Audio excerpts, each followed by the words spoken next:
Hello, I'm Lenina Rassool, your host on Mental Health Matters, where every week we sit down with a mental health professional to discuss all things mental health and more. And today we are speaking about grief and bereavement. Now, we have been through unprecedented times where many people have lost a lot of loved ones during the COVID pandemic. And while we can acknowledge that loss is a part of life and that we will all go through it during our own lifetimes, we understand that at this period there are a huge collective of people who are working their way through grief. After the break, we are going to be sitting down with Lynn-Joy Isaacs, who is a registered counselor specializing in grief, bereavement, and working with families. And we are going to be speaking about grief, how to speak about grief and loss to children, how to manage long-term grief, and what the symptoms look like. But before that, we are going to play a short video about grief that contextualizes and frames it better. Let's have a look. Uma kukhona oshonayo, kujwayelekile ukuba nomuzwa wokudabuka. Kodwa i-COVID-19 yenza isimo sibe nzima kakhulu. Awukwazi nokuvalelisa ngendlela efanele. Ukudabuka kuwumuzwa ojwayelekile, kodwa kunzima ukuwuqonda noma ukuwuchaza. Kungazwakala sengathi uzungezwe ifu elikhulu elimnyama. Ukwethuka kungakwenza uzizwe uqhaqhazela, udidekile futhi uphelelwe amandla. Ungazithola uthi, cha, ngeke ukuthi yenzeke ngempela lento. Ngaze ngaphatheka kabi futhi ngizizwa nginomzwangedwa. Ngidinelwe wonke umuntu. Futhi ngoba imicabango yethu, imizwa kanye nokuziphatha konke kuyaxhumana. Ngenxa yokugwema ukuhlangana nokusondelana, kwenza singakwazi ukuvalelisa ngendlela efanele, njengokuvakashela abagulayo noma abasethunzini lokufa, noma ukuba yingxenye yemilindelo, noma ukuyoduduza umndeni oshonelwe. Futhi asisakwazi ukwenza amasiko nemicimbi ejwayelekile, efana nokukhomba, ukulungisa, ukuthwala, nokubonwa komzimba, noma ukuya emngcwabeni. Lokhu kulahlekelwa kuyanenezela kumuzwa wokudabuka. Futhi manje, njengoba singakwazi ukugcina amasiko ngendlela esiyijwayele, singazizwa sinomuzwa wokukhathazeka noma sizizwe sengathi senze icala kuNkulunkulu, noma abaphansi basidinelwe, noma sizozithola silandelwa amabhadi. Futhi manje, njengoba singakwazi ukugcina amasiko ngendlela esiyijwayele, singazizwa sinomuzwa ukukhathazeka noma sizizwe sengathi senze icala kuNkulunkulu noma abaphansi basidinelwe, noma sizozithola silandelwa amabhadi. Mhlawumbe ungakwazi ukuthi uvakashele umndeni oshonelwe, ulandele imigomo yokugwema ukusondelana nokuhlangana, noma utshale isihlahla ukukhumbula oshonile, noma uthole ukwesekwa ngokomoya. Mhlawumbe ungasebenzisa izinkundla zokuxhumana ezifana noFacebook ukukhumbula oshonile, noma ube yingxenye yenkonzo enkundleni yezokuxhumana. Sebenzisa amaqembu kaWhatsApp ukucula futhi nokuthandaza ndawonye, noma nenze inkonzo yesikhumbuzo kwiZoom. Ningakha incwadi yesikhumbuzo nomndeni kanye nabangani, phecelezi i-memory book. Kungaba yikuphi okunye ocabanga ukuthi ungakwenza? Ukwenza okuthile kungakwenza ube nokuthula futhi uzizwe ukwazi ukumela isimo. Sonke siyadinga ukuba nesikhathi sokuzila kanye nokudabuka ngendlela yethu, sizokwazi ukuzizwa siphelele futhi. Udinga umuntu ongakhuluma naye? Fonela uSadak uthole ukululekwa kwamahhala kulezi nombolo ezilandelayo, noma cofa okulandelayo.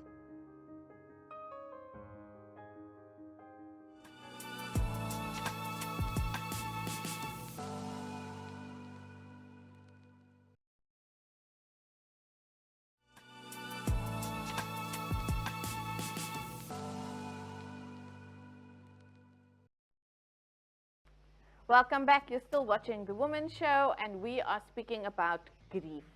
And joining us in studio today is Lynn-Joy Isaacs, who is a registered counselor who specializes in bereavement, grief, and family work. Lynn-Joy, welcome, and thank you for joining us. Thank you. Thanks, Lenina. I'm happy to be here. So, Lynn-Joy, you are a registered counselor. You specialize in dealing with grief, and so you help a lot of families sort of process loss, if we can call it that. And so I wanted to start the show by just asking you to tell us a bit more about yourself and also about grief support and what that is. So thanks, Lenina. Yes, I think especially now this is such an important topic. So as you said, I'm a registered counselor, supporting, providing psychosocial support, whether it's at an individual level, at a family level, at a group level. People in different settings are experiencing grief. And my work is to journey alongside them as they move through that process, for them to find that internal sort of toolkit, if you would, or pillars of strength that they can actually navigate their way through. Through their mourning. We say, bereavement is what happens to you. Grief is what you feel, and mourning is, what you have to do and your way of navigating through that. So that's a large part of my counseling work, specifically at this time, and then also other forms of support to people. Yeah. Thank you, Lynn-Joy. I love that. Bereavement is what happens and grief is what you feel. What a wonderful way to sort of describe it, nothing contextualize it. We are all struggling to say, everybody wants to say we've come out of a pandemic, but it's not, COVID is not gone. But we have survived this lockdown, we have survived this period of collective loss. So many lives were lost. You said now, it's a pivotal time to sort of do this, to speak about this topic of grief. So when we lose somebody, in the immediate aftermath, what happens is sort of shock, right? There's this horrible thing that just happened that we're struggling to sort of process. And one of the things that come out is just disbelief. I wanted to sort of ask you, what does that look like in the immediate aftermath? And things that I'm thinking about, words that are coming to me is like shock and disbelief, and also, kind of look like PTSD. Different people handle it differently. Some people retreat, some people fall apart. If someone's going through this, what is sort of normal? How can people accept the feelings that or the behavior that they're exhibiting immediately after a loss? Yeah, gosh, there's so much to that, because I think that, especially as you mentioned now with this time, the grief, I think, because a lot of it has been unexpected, is very closely linked to trauma. It's been very traumatic for people. It's been unexpected. And then we've had this, even the loss of the world as we knew it, as you say, this collective grief as well, and losing loved ones. So I think that shock and disbelief are completely normal. It's, one of a therapist in grief talks about it as almost as your head knows, the head is registered, but the heart wasn't prepared for it. And it's been moving between these two states of, understanding this is a reality, and your heart actually grappling with accepting this reality. So it's moving between those two, and I don't think those are two sort of neat places you can say I'm either on the one side or the other side. It's this moving between the two, and the disbelief of it. Yeah, I think it can, especially if it's traumatic, especially if the death of a loved one or the loss has been something traumatic, and we know that the COVID-19 pandemic brought around a lot of that as well. It can actually be traumatic, and then having to cope with that afterwards, and navigate through your normal process of mourning, that happens. But when there's also trauma, it can become quite complicated. It can become quite complex. So it's really critical for people to also understand how important it is to have support. Because a lot of the times when these things happen to us, we tend to feel, things are out of control. You kind of, you sometimes don't have compassion for yourself, and you kind of, you feel isolated and alone. And so it's really important to note that when, would say, your symptoms or what it looks like when you're grieving has come to a point of where you're not able to cope or function on a daily basis, it then does become something that might require further support as well.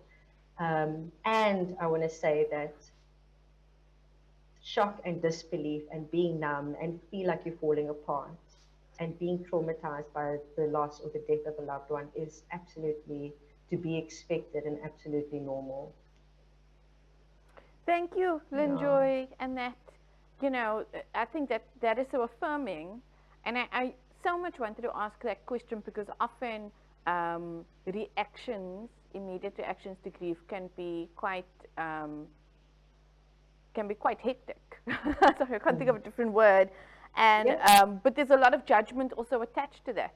Even we have seen in the immediate aftermath, people will say, "Oh, well, you need to pull yourself together," and there needs to be, how important is it to be able to give yourself time to fall apart, to just feel that grief in the sort of immediate aftermath. We know there are things that need to be done if it's a family member, if it's a very close family member, if you are, the head of the family, either a parent or someone. But how, you mentioned here struggling, don't have compassion for self.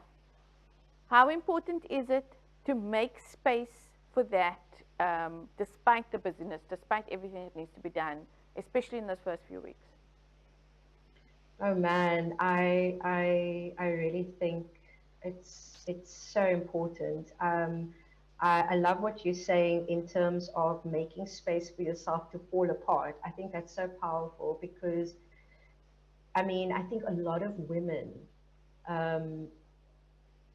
not just women, men, women, people that identify with all different, pronouns, I think as humans,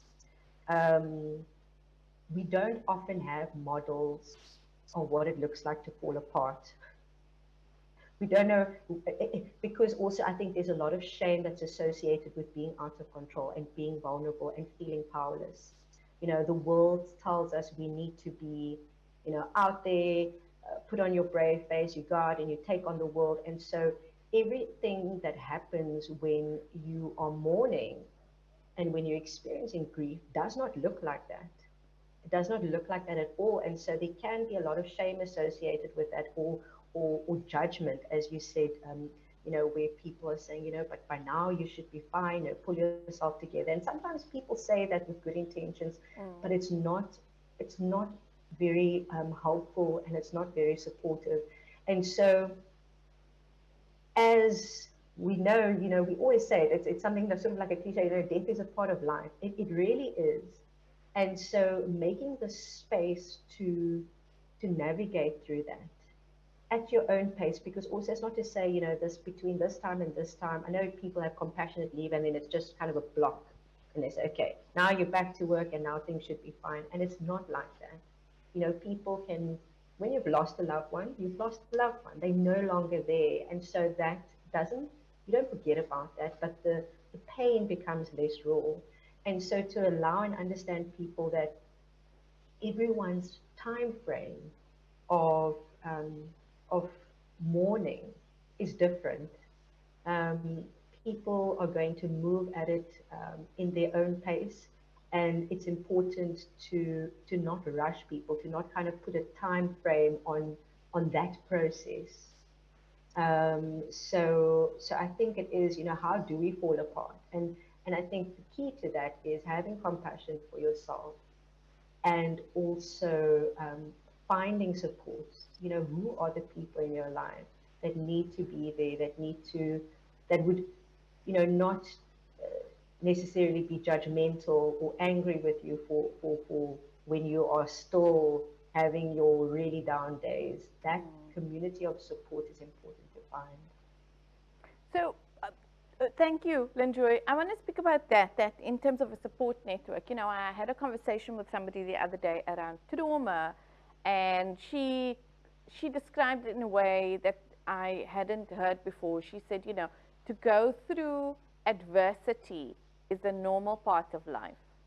And so death is also an adversity that all of us have to face, death of loved ones, but also, you know, our own mortality. She said what shifts an adversity into a trauma is when there isn't sufficient support, there isn't a sufficient buffer. And it really had me thinking, and I wanted to bring that question sort of into here. You've spoken of how important it is to have support. You've said that, you know, people mean well. Sometimes they don't mean to be judgmental. They don't mean to rush you along. They mean well, but it can feel very judgmental. What kind of support do people need? You know, we obviously lay people, we have people on the ground, if it's a loved one who's lost a husband or a family member. As supporters, what are good ways, good non-judgmental ways, good things to say to offer sufficient support for someone who is going through grief? I mean, and this is a thing, I think in South Africa specifically, sometimes it's not easy to have access, right, to certain forms of support. It's not accessible for everyone. I think first and foremost, you, as an individual, I mean, and I say this with a lot of sensitivity as well, if I could say that I do believe we do have our inner resources, and our first obligation is to find ways to support ourselves inwardly, to find, you know, whether it's a thing of saying, no, I can't be with you, you know, in a social setting, because, you know, seeing someone laughing and being happy at that moment is actually going to make you angry, and you're going to feel you're not going to have. So being able to also have limits for yourself and know when you're ready to engage. I think that self-care, self-compassion, that support for yourself is critical. And then in terms of how we can support others, it is really helpful to be able to speak to someone. Sometimes it's hard to speak to people that, you know, you are familiar with, or with family members. For others, it's not as difficult, but I think you need to know what it is you need. And sometimes saying, I actually don't know what I need, to be able to say, I don't know what I need right now to feel better, to those people that you love, or being able to accept when someone says that to you, I'm going through a lot. I don't know what I need right now. As a supporter to that person, is just to be there and to say, well, okay, you know, we can figure that out together. How do we figure that out together? I'm here to help you think through it. I think sometimes as humans, we feel uncomfortable when someone is falling apart. It doesn't, you know, we don't want to see people in that version of themselves. It feels awkward, it feels uncomfortable, and then we try and fill in the gaps and the empty spaces and want to offer things. And that's not very helpful. But I think being just, and that you don't need access to, it could be your mother, it could be your friend, it could be, but I think finding those people that you feel comfortable and offering that kind of support is absolutely critical. You know, there's this song a friend of mine told me about years ago that said, stop die wêreld, ek het seer gekry. And you know, that translates in stop the world, you know, I hurt myself. And I've always remembered that, because it is tough, especially when you are hurting and it just does feel like the world's just moved on and all you want is just, can the whole world please just stop right now? I'm actually hurting so much. And so understanding that from an outside perspective as a supporter to someone is really critical, to know that they might be putting on their brave face or whatever, but that they really do need that space to navigate and to be able to verbalize what they're going through. So I don't know if I've answered your question, but or what we are talking about now, but I think that offer for support and how we can support people, it's really as simple as, I don't know what to do or what to say to you right now. I don't know what you're going through. Yeah. I mean, I love that. It did answer the question, and I think, you know, if I may say, when I went through a loss, it was, so I was a person, for instance, who felt very uncomfortable around death. previously, because I felt as if nothing I could say or do would sort of make a dent in the scale of loss that this person is feeling. And so it just felt very pointless, you know, and very uncomfortable. But what I found when I was experiencing loss was actually those messages, just messages, even if you can't respond, they really help. And so, or people, I don't know, you know, we always see in the movies people bringing food. And so food really helps. And so, and also one of the things I did, which was, you know, to help someone else one day, is I got someone, you know, to come in and clean the house. Because we can also think about the ways that people are physically incapacitated. But I loved what you said. I loved stop the world, I hurt myself. And I think that really speaks to the fact that grief is pain.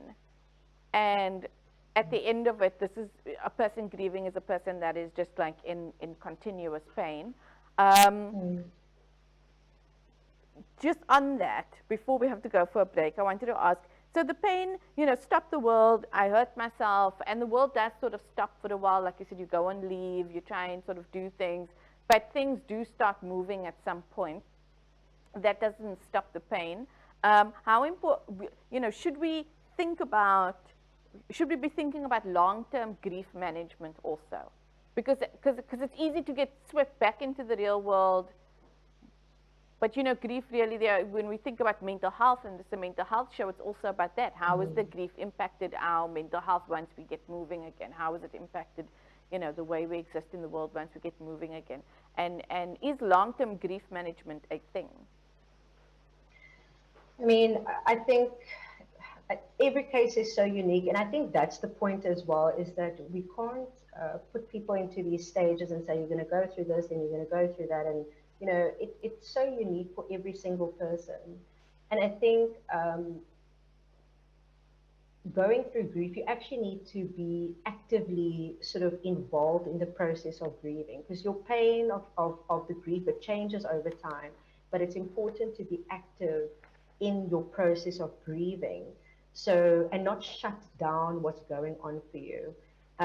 Because, you know, then you start to maybe block things or block the pain, and that can, eventually it can harm you a lot more. So I think the active dealing, the active process of grieving is really important. And I think that I love what you said now as well about, you know, the practical assistance that we can give to people. But coming back to this point, that's just stuck with me because yes, but we can come back to that later. I think, you know, there are certain, like we call it the tasks of mourning. So there are things that you have to process in terms of when you talk about long-term management grief. Lynn-Joy? You know, first. I'm so sorry to break your word, but we actually have to go to break. So I'm gonna cut on the tasks of mourning, and yes. And then we'll take a short break, and we'll be back with more after this.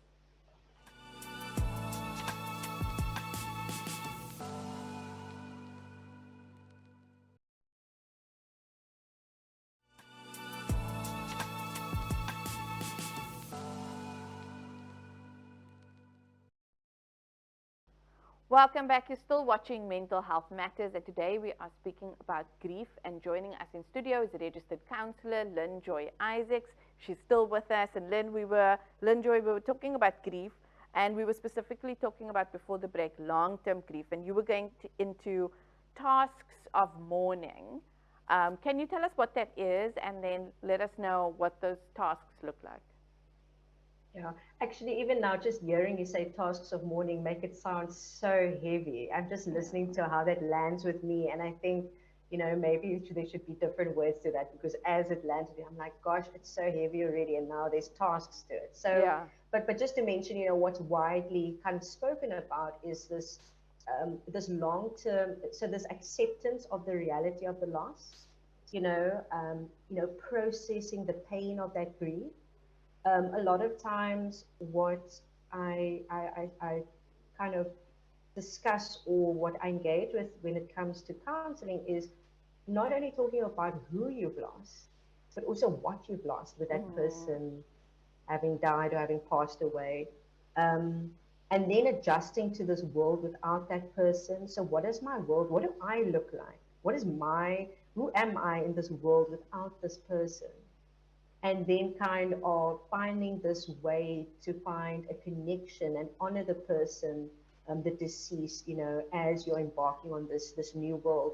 And if you're talking about long-term management, because we don't have a time frame to how we are going to go through the mourning process, for someone, it could really take years for them to navigate through those. For others, it could be a shorter time. They might be, it might be an up and down. Sometimes, there will be seasons where it feels like you kind of work through this and then you're coming back. So I think when you talk about long-term grief management, I think that's probably very specific when people are actually struggling to function on a daily basis and where they are perhaps not getting the support that they need. They are not able to kind of move beyond actually getting up and facing the world without this person. I think that then becomes, that when you talk about long-term management of grief, and that person probably would need lots of kind of professional support for that. And it's important, obviously, for family and friends to notice. And it's not to say, okay, you just got to be fine now, but when you really start noticing that someone is not coping, they're not able to function optimally on a daily basis, I think that's where long-term grief management comes in. But then at the same time, even if you have accepted and moved on, but you're still connected and you found this way to honor this person's life and memory in your current, reality, it's still important for family members or friends to be able to be comfortable to talk about those things, to have conversation. And sometimes we steer away from it. We're like, oh no, I'm fine. We don't. We need to be okay with whether this comes up in 5 years' time, and I'm just really needing to talk about this. I think it's important to note that as well. Thank you, Lynn-Joy. I want to ask, you said earlier and again now, it's important to talk about it. And you said earlier, blocking sort of your feelings or blocking the topic or the subject can harm you in the long term. So not dealing with this loss and this grief, not finding a way to sort of adjust or whatever, acknowledge it. I wanted to ask, like, how can that harm you in the long term? Like, what do you mean when you say that? So I think you spoke about mental health earlier on, Yeah. I think that there can be different spin-offs to this. Sometimes what we do is, and I say we because, we are all human and we all struggle with these things at some or other time in life, but we kind of find diversions from dealing with what's happening. We want to get away from it. And the paradox of that is we actually need to like dive or go into that to be able to heal. But that is the thing that sometimes as humans we want to get away from, because that just feels like you say it's a lot of shame associated with that and judgment. And it can lead to us, for example, adopting unhealthy coping mechanisms, getting really busy with everything except dealing with this, avoiding certain people. It can lead to the breakdown of relationships within families. It can also create a lot of anxiety and lead to other mental health issues, for example, depression. So, I mean, some people even feel, suicidal after the death of a loved one. I know that and I say this also with a lot of sensitivity, this is not painting a brush of all people who are homeless or people that find themselves in a situation where they're not, housed. Um, I was involved in a process where after speaking to many people, many of them had experienced a death of a loved one, of someone that was really core in their life. And I'm not saying everyone who loses a loved one is going to be in the same situation. But I found that fascinating that, this can lead to all sorts of things if we don't actually face um, the dark side of grief. And it's interesting, right? Because it's this feeling of darkness, Yeah. but somewhere it helps us by going there, it helps us to get to the light, if I could call it that. That is interesting. And some of the narratives that I've sort of heard, broadly, if you're struggling to cope, let's say you've got deep grief, and I want to go, you've mentioned that can go, unsupported or without the right support, that can morph into adopting unhealthy coping mechanisms. And I'm assuming some of that is also substance abuse. We've spoken on the show about mental health, so avoidance and distraction and using substances to not think about the issues that are bothering you is a huge one. Yeah. There are people who find they can't go to work, those who are not even taking substances but cannot cope at work, and so they lose their jobs. And so it's easy to see how these kind of things can lead to losing a home and then losing everything. Yeah. And I just want to acknowledge that it's such a, within the mental health space, and I think I just want to say this out loud, that, we are providing information and we are trying to provide support through the show, but the world is not set up for us to just disengage from life for a significant amount of time unless you can financially afford that. And so we are saying all of this within the context of, yes, unfortunately, we can't take a year off to grieve as they might have done many centuries ago.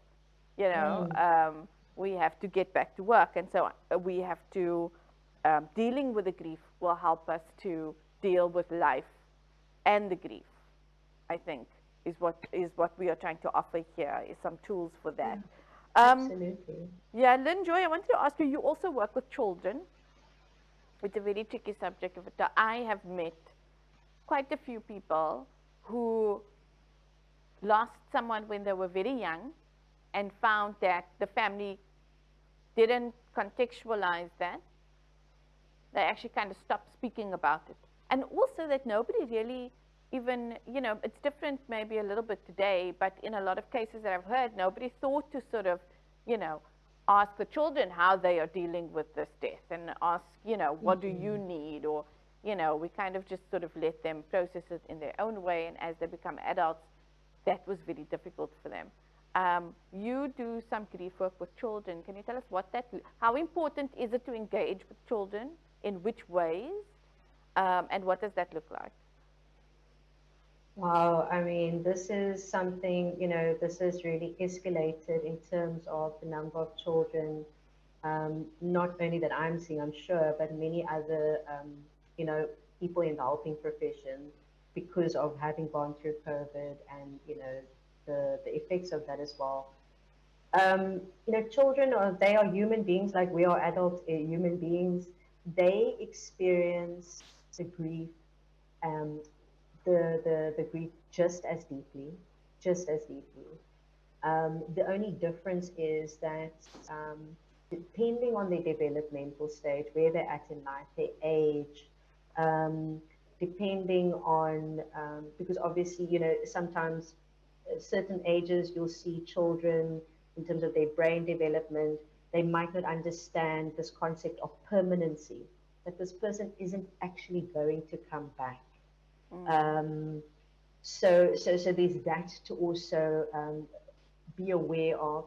And then also children might not have, like adults, an extensive vocabulary to be able to articulate what's going on for them. Mind you, us as adults sometimes even struggle, especially in moments of, imagine what it's like for them for children. I think, I don't know why we've steered away from this, but it's so critical for children to have a space to be able to work, to process the loss of a loved one. Like I said earlier on, this can, if it goes and it's not kind of processed, you can see it coming out in different ways. Issues at school, issues being able to sleep, appetite things, behavioral things, and then you think there's something wrong with this child. In the meantime, this child might just be, hurting and have a broken heart just like the adults, but they might not have had the ability to articulate that. So it's really critical for children to have process, and of course, it needs to be an age-appropriate approach. The way that you're going to, the exercises, the conversations, the concepts that you're going to be using is going to be very different. And I think from a home perspective, the most important thing that a child just needs to know is that I'm here. I'm here for you. If you need to cry, if you need to talk, let's make a memory box, a memory, like, creating these little structures and rituals within this process is really important because it's something tangible that helps with children and with adults. But we're talking now about children to be able to deal with. So I think for children to know that it's not a taboo subject, that we can talk about this. Because sometimes what can happen is something happens in the family, there's a death, and it's almost like everyone moves into their own pockets of mourning in their own way in the house. We're all in the same home, but everyone's in their own corner dealing with this, and no one has come together to actually acknowledge this and honor this person's life together, and to talk about the pain that it's creating for all of us. And that can be extremely healing and just reassuring to know that we're all struggling. A lot of times we also say to children, I struggle with that, telling children, and I know it comes from a good place, but this thing of saying, oh, now you need to be strong for mommy, or you're now the dad in the house. And I'm like, no, we can't do that. We cannot put that burden onto children. We cannot say to them, you are now assuming a different. You need to be able to, in an appropriate way, allowed to go through your mourning as well. And I want to ask you, because also, some of the things that come through our children are resilient, depending on, one of the things that we have sort of done is just to make it a point. The children are not going to fall apart if you fall apart. It's actually healthy to sort of cry in front of them, would you say? And that and I guess I'm asking, they are resilient enough to hold that space within context. You could say, I'm really sad right now. Yeah. I really miss this. And part of that, I would think, also gives them permission to feel their own sadness. Absolutely, absolutely. I mean, yes, children are resilient. Yes, they are resilient. And like you say, that modeling that you do, like we just spoke about, like, can we fall apart? And I think that's the start of us showing children there's a model of how to fall apart and to be able to bring myself together again. To see that is important, because if they don't see it, where are they going to learn that? Who are they going to learn that from? So they're exactly that model of falling apart and knowing it's okay. And sometimes children are, there's different levels of maturity. Some children are a lot more emotionally intelligent than other children, and it's not bad or a good thing. Despite that, it's still important for a child to know they are still a child. They are still allowed to be able to have their life and to be able to have moments of joy and happiness, and they are allowed to feel sad when they are feeling sad. Thank you. Lynn-Joy, I wanted to ask you, you spoke about earlier when we were speaking about children, and you said often depending on depending on their brain or their developmental stage, they might not have a vocabulary for expressing their emotions. And so this might come out in different ways. One of those being sort of naughty ways, let's say, or misbehaving. You also mentioned sometimes adults don't have a vocabulary for it. And so when we're thinking about the emotions, like all these different emotions that are associated with grief, sadness, I just want to zero in on one. I want to zero in on anger. I am particularly fascinated by anger because it is normal, but it's also an emotion that pushes people away. Right? So how, when we look at someone, when we are grieving, let's say we are the ones who are grieving, or when we're considering people who are grieving, and I think that's where it's difficult. Now, you're trying to help, and someone's like, responding with anger or pushing you away. Can you just give us an idea of like where anger sits in the grief process? Gosh, this is actually quite a tough one. Emotions are the transmitters of information, and so as you say, anger is, it's one of our, it's there, it's normal, it's part of life. It's there to give us information about something. Something is not right here. And I often say, anger, if you had to lift up like let's say anger was a lid and you had to lift the lid up, you would probably find a lot of other primary emotions underneath that, you know. So a lot of the time when working with children, we talk about the anger mask, and which is normal, it's allowed, but what's behind the anger? What else is there if we had to look a lot closer? And then oftentimes it's hurt, it's disappointment, it's pain, it's embarrassment, it's shame, it's rejection, it's abandonment. There's other things that are part of that. And so I think that in light of that, anger is absolutely a normal part of processing the grief of going through the mourning process. I know that there's the, you know, the Kubler-Ross cycle, and I know that, it was used in a different way. I mean, it comes from a different study, not necessarily what we are talking about here, but anger, especially anger towards, you can feel anger towards yourself. You can feel anger towards the person who passed away, who died.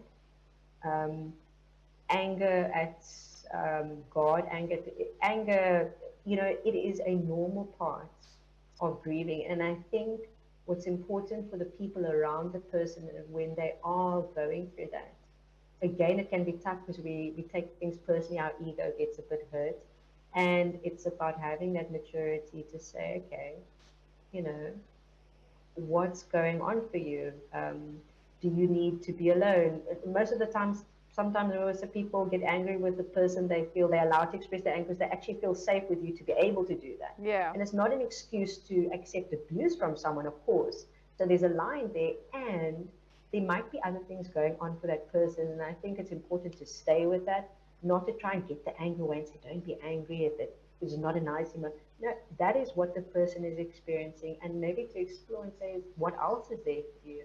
You know, what else might be sitting underneath the anger as well? And I think that's really important. Thank you, Lynn-Joy. I love that you said that. I mean, it's something that I was told once, and I sort of live my life by, that when people sort of act out in your presence or to you, it's often because they feel safe enough with you to be able to do that. And so often, and I'll just repeat, you know, a psychologist said to me, when your daughter says she hates you, it means that she feels safe enough with you to express herself. It doesn't necessarily mean that she hates you. But yes, I hate you. Like, yes, I know. Our relationship is great. We have to take another short break, but we'll be back with more after this.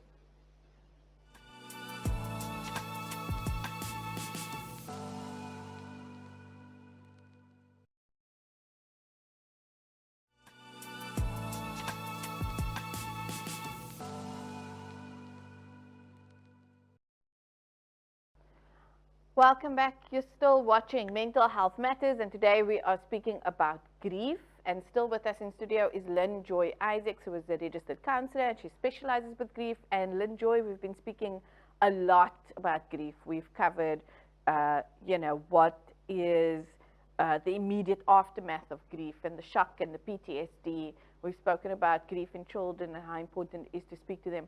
I wanted to ask you about sort of triggers after one has experienced the loss. And we are currently going through the festive season. It is a difficult time for many people, you know, regardless. It's a difficult time, I think, every year after a loss, regardless of how much time it has passed. But especially, you know, the first time is also the hardest, we can acknowledge. So I wanted to ask you for some tools or thoughts or insights on how to sort of navigate really difficult periods after a loss. Yeah, this is an important one because, you know, a lot of times people are spending times with families, and if you're feeling very isolated and alone in this in this time, it can be really, really tough. I think I'm going to speak from two perspectives, for the person themselves and then for others who know of someone that might be going through a really tough time. I think in terms of the person that's going through this, I do think that building sort of like, you know, bite-sized, Julia Samuels is really great grief therapist that talks about building sort of bite-sized structures and rituals that you can and build it into your life so that it gives you a sense of safety in your home, in your body, in your mind, you know, kind of that sense of safety. So things like having something concrete, whether that's and that's why we talk about you have to be actively actually engaged in your process of grieving. So you know, can you do you have, and it sounds silly, but a memory box? It's so powerful, you know, when you want to be able, if you really need to sit and kind of reconnect with the memory and the experience that you've had with this person in your life, can you reach out to a memory box where there are tangible, concrete things? I think it's also a little bit about, it sounds a bit odd, but it's a bit of preparation and active engagement in knowing what you're going to, how you need to support yourself. I think, you know, finding time, even if it's for 10 minutes to go outside, can help you also recalibrate as well emotionally. Um, really, like we spoke about the boundaries of knowing you might not actually be ready to go to a social, like, pre-Christmas lunch with your friends. You just won't be, because they're going to be there with their family and their friends, and you know you're just not ready to see that. And then to be able to say no, and when you do then say yes, you know it's your yes, and it helps you also to have a sense of feeling in control. But I do think ritual is something important to build in whichever way that looks for you. It can be different for many people. I know of two very different approaches. One client I know is not doing anything for Christmas and going and traveling alone. And then the other one is going to be celebrating it by doing something quite silly in the house, like an activity that everyone's going to do together. So people must find their own thing that feels right for them. So I think from that perspective, from inwardly, I also think that self-compassion, I know that's a big one, but that really is critical. And finding your support groups, and it might not be necessarily with a grief support. It might be you enjoy hiking, or you enjoy crafts, and maybe that's the group you want to. So, you know, maybe it's thinking about one task at a time. Maybe for today, you just want to think about, like, what do I actually want to do that can help me just engage with others when I feel ready to do so. I think for those that are supporting or know someone that's probably going through a tough time, especially at this time of the year, I think it's our responsibility as a society, really, um, to not get too stuck in a sort of an individualistic way of being in the world. We do need, you know, we have the gift of Ubuntu on our continent. And that's a massive resource. We have compassion, whether it's through your faith, whether it's through your purpose, your work. But I do think we do need to be more community minded. And whether it's, like you said, I love what you said, whether you know this is an auntie or an uncle or someone in the family that might be struggling and putting on a brave face, take them that pot of food. Get someone to clean the windows for them. I know that's always the thing this time of the year. Do you want to go for a walk on the beach? We don't even have to talk. We can just walk in silence. You know, also be aware that at this time of the year, there are others that are hurting, that are going through a tough time, and what you can do to actively support them and to be there for them. So I think very important. Thank you so much, Lynn-Joy. I mean, all of that really, really, really helped. And I think, yeah, I would also just reiterate, you know, just reaching out to somebody. I love this meme that I see on Facebook often. It's when someone says they're sad, and you can respond by saying, do you need advice. What do you need? First of all, what do you Love need? that. And do you need advice Yes. or support? And it was really great. And so one of the things that came through is like, if you don't know how to support someone, it's okay to sort of go and just ask them and leave that Love open-ended. that. Yeah, and I think, that helps. And it was a lesson for me also to be able to say, to be able to tell people, well, I don't need advice right now. I just need you to listen, or I just need you to sit with me. And that's not a sort of silly or stupid thing. It's just, articulating what you need right now. So, so I want to say we're out of time, but thank you so very, very much for joining us. This was a great conversation, I think, and I think it helped a lot of us to, put a frame around a topic that feels so huge that it's often difficult to contain. So thank you, Lynn-Joy, for sharing. Yeah. Thank you for the opportunity. I've loved the conversation, and I mean, to all the people that are going to be going through what they're going through, I know that as a society we can be there for one another. So thank you for the chance to talk about this, Lenina. And those are wonderful words to end off on. And that brings us to the end of our show for today. Thank you so much for joining us. I'm Lenina Rassool. Goodbye.